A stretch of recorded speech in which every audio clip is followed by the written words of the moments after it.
Welcome back to Dark Corners Streaming. New to Shudder is Phil Tippett's stop-motion passion project, Mad God.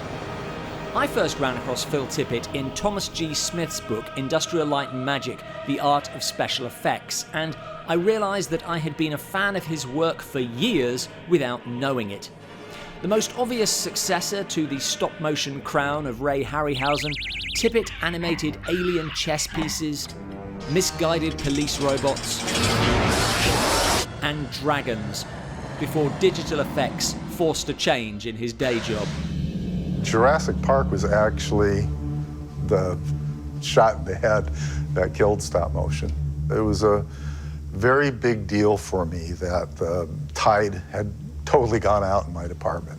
The animator began work on Mad God in the early 90s with no real idea of what he was doing. It then lay fallow for a while before he returned to it about 12 years ago, urged by people in his studio who were keen to help and to do some old school model work.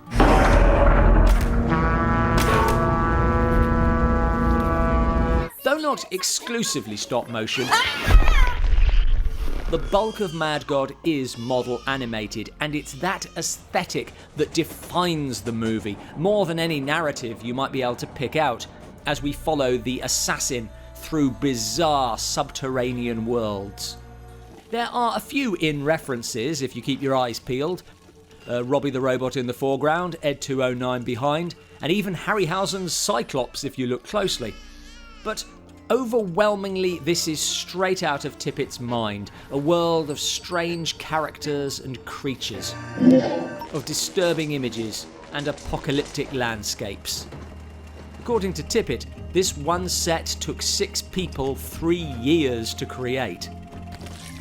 At times, it is a bloody vision. At times, an eerie one. But most often, it has a post-apocalyptic melancholia, where even the brightest places have their dark side.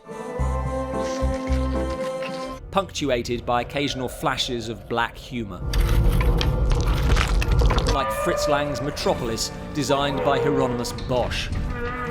What's it about? Well, Tippett has described the film as experimental, which suggests an openness to interpretation. The assassin provides a through line, but you wouldn't say it has a clear story. But its consistent aesthetic certainly seems to say something about a society that, without wanting to get into some of the more graphic imagery, exists on its own waste. But to be honest, I don't think you have to understand it, interpret it, or do anything to it to enjoy it.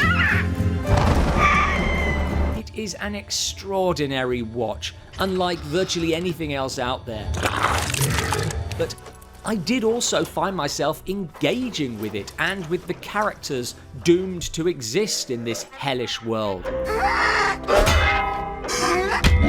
When he first saw the digital effects for Jurassic Park, Phil Tippett supposedly proclaimed himself extinct.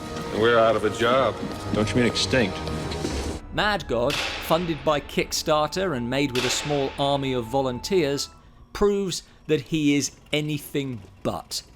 Both he and his chosen medium are very much alive. Since we started doing these streaming reviews, we've looked at the kids' film Shaun the Sheep, the surprisingly mainstream The House, art film Blood, Tea and Red String, and now Mad God.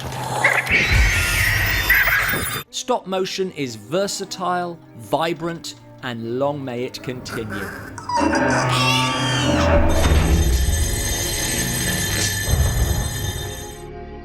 Thanks for watching. Have you seen Mad God yet? And if so, what did you think? Let us know in the comments below.